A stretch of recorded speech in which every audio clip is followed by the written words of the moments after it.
கோவை மாவட்டத்தில் உள்ள வங்கிகளில் பணம் வழங்குவதற்காக செய்யப்பட்டுள்ள ஏற்பாடுகள் குறித்து நமது செய்தியாளர் ஐஸ்வர்யாவிடம் கேட்கலாம். ஐஸ்வர்யா, கோவை பகுதியில் ஏடிஎம் மையங்கள் முழுமையா செயல்படுதா? அங்க வங்கிகள்ல பணம் வழங்குவதற்காக என்ன மாதிரியான ஏற்பாடுகள்லாம் செய்யப்பட்டிருக்கு?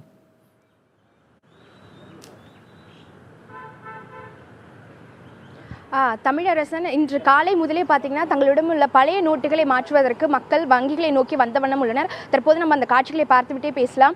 அதாவது இந்த அறிவிப்பு வெளியானதை அடுத்து 3வது நாளாக இன்று வங்கிகள் செயல்பட்டு வருகிறது. இருந்த போதிலும் பார்த்தீங்கன்னா இந்த வங்கிகளில் கூட்டம் குறைந்த பாடில்லை என்றே சொல்லலாம்.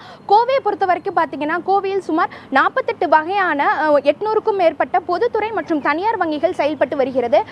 தற்போது நீங்களே பார்க்கலாம், காலையிலேருந்து பார்த்தீங்கன்னா அனைத்து சில பேர் வந்து தங்களுடைய கை குழந்தையோடு இந்த வங்கிகளுக்கு வந்து தங்களிடம் உள்ள பழைய நோட்டுகளை மாற்றுவதற்காக இந்த வரிசையில் நிற்பதையும் நம்மளால பார்க்க முடிகிறது.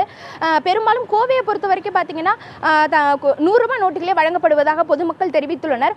மேலும் இந்த வங்கிகளில் கூட்டம் அலைமோத காரணம் என்று பார்த்தீங்கன்னா நேற்றைய முதல் ஏடிஎம் மையங்கள் திறக்கப்படும் என்று அரசு அறிவித்திருந்த போதிலும் கோவையை பொறுத்த வரைக்கும் பார்த்தீங்கன்னா பெரும்பாலான ஏடிஎம் மையங்கள் திறக்கப்படவில்லை. பொதுத்துறை வங்கிகளுக்குள்ள ஏடிஎம் மையங்களே திறக்கப்பட்டிருந்தது. அதனால் பொதுமக்கள் மீண்டும் வங்கிகளை நோக்கியே வர வேண்டிய சூழ்நிலை ஏற்பட்டிருந்தது. இன்றும் அதே நிலை நீடிக்கும் என்பதால் வங்கிகளில் அதிக அளவு கூட்டம் நிரம்பி வழியுதுனே சொல்லலாம். தமிழரசன். ஐஸ்வர்யா, வங்கிகள்ல தமிழ்நாடு முழுவதுமே கூட்டம் அலைமோதுற நிலையில இப்ப நீங்க ஒரு விஷயத்தை குறிப்பிட்டீங்க, பெண்கள் வந்து கை குழந்தையோட நிக்கிற ஒரு சூழல்லாம் இருக்குன்னு.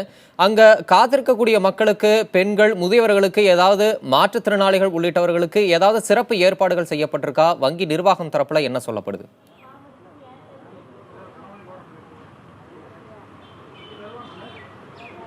தமிழரசன், அதாவது கோவையை பொறுத்த வரைக்கும் பார்த்தீங்கன்னா அதாவது இந்த வங்கி பண பரிமாற்றத்தை பொறுத்த வரைக்கும் மக்கள் பொறுமையாக நின்று தங்களுக்கு தேவையான பணத்தை பெற்று வருகின்றனர்.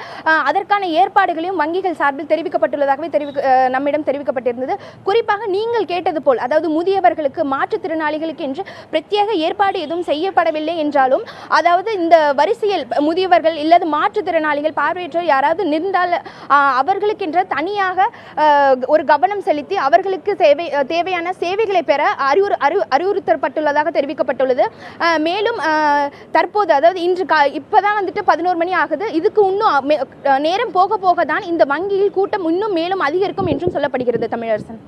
ஐஸ்வர்யா, உங்களுடைய தற்போதைய தகவல்களுக்கு நன்றி.